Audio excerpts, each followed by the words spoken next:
see you guys in the dark.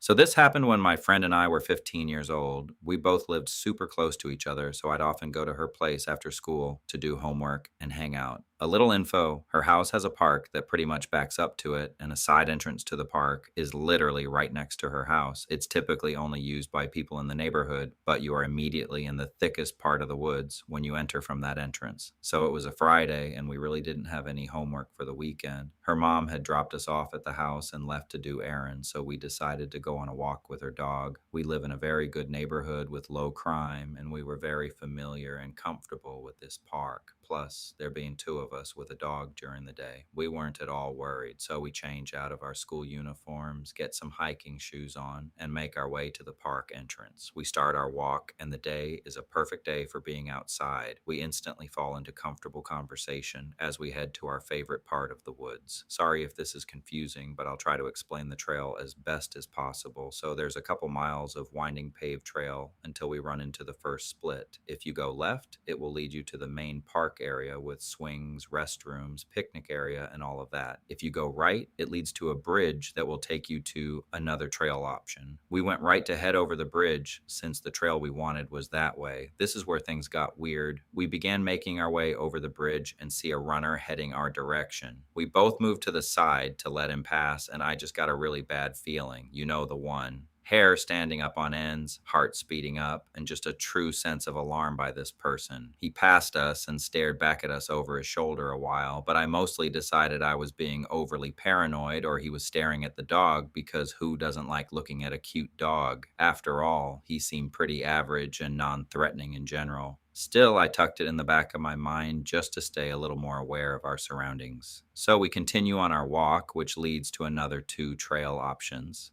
Left continues as a paved area, and right is a dirt trail that is overgrown in spots. We took the right because it was deeper into the woods and where our hangout spot was. So our spot is completely off the dirt trail, and we have to walk across a log over a small part of the creek to get to it. So not many people know about this area, which is why we liked it. Most people don't even take the dirt trail unless they are bird watching or taking nature photos. We get to our spot and we hang out just chatting about life. We both didn't have the best home life, crazy mothers, putting it mildly, so it was nice to be able to chat with each other about stuff in privacy. So maybe 10 minutes after we made it to this spot, we heard a branch snap at a distance from us. From where we were, we could see that someone was on the dirt trail, but whoever wouldn't have an easy view of us. We look over and my heart just drops. I can just make out the runner from the bridge through the trees. He had on bright red shorts, so it was easy to tell it was him. Immediately, we both knew that something was not right. This isn't a trail someone out on a run would take ever, and he obviously turned around on his run to head back in our direction. And he had originally come from the paved trail that we didn't take earlier, so alarm bells were ringing. He walks past our spot and quietly continues down the dirt trail, no longer running like he's trying to be quiet. We are at a decent distance, and thankfully, he was keeping his gaze forward, or he might have seen us. My friend and I are silently watching, and when he is out of view, she turns to me and says, "We need to go now." And I say, "Yeah, something is not right about that guy."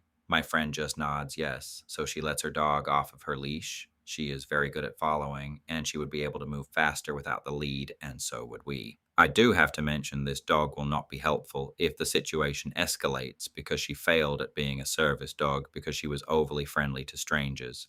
She couldn't stay focused on her tasks, so very obedient, but everyone is a friend. So no help coming from her, and he hadn't even been deterred from seeing her to begin with. She was just a smaller yellow lab. We take off at this point trying to be quiet and fast because we will have to cross over the dirt trail that he was on, and we don't want him coming back and seeing us. My friend falls scrambling across the log into the creek. I slip at the end, so both of us have very waterlogged shoes, and we panicked because of the noise, so we just take off knowing that we already made a ton of noise anyways. We didn't run back to the paved area because we were too deep into the woods at this point, and a straight shot was our best bet. We very quickly hear noise from behind us, and she yells to me, "He's following us." I am not a runner, but adrenaline saved the day because I could have ran a marathon with how scared I was. So we are crashing through bushes and not following any sort of a trail at this point, but heading in the direction we needed to go to get out of the woods and closer to her house. We had to be running for at least 15 minutes, and most of the time my friend is yelling directions to me from behind because she can see the guy. I'm clumsy, and I knew if I looked back that I'd be the idiot to trip like in the movies.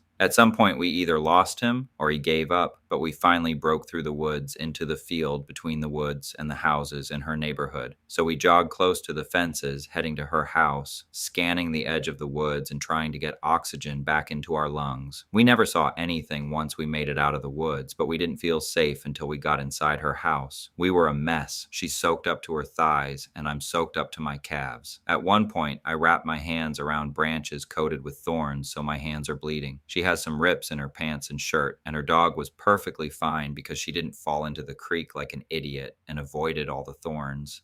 We immediately start talking, and she said she had the same creepy feeling about the guy too, but didn't say anything at the time either.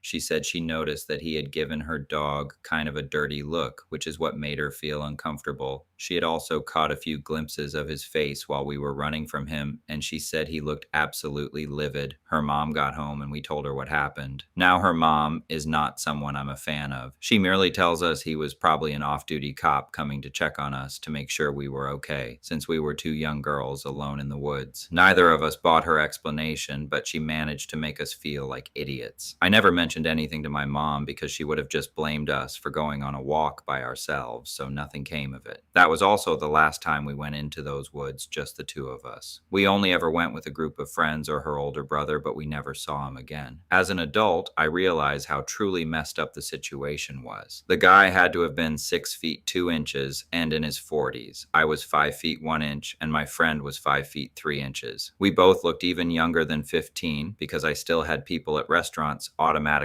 giving me a child's menu when we went out to eat, so there wasn't any real excuse for a grown man following two young females into a secluded part of the woods when we were obviously scared of him. So it's been over a decade now, and we now live in the same neighborhood and frequent the park. The dirt trail is now paved, and a lot of the trees have been cleared away. I still to this day can't go to this park without looking for that guy, though, or keeping a constant lookout for someone to start following me.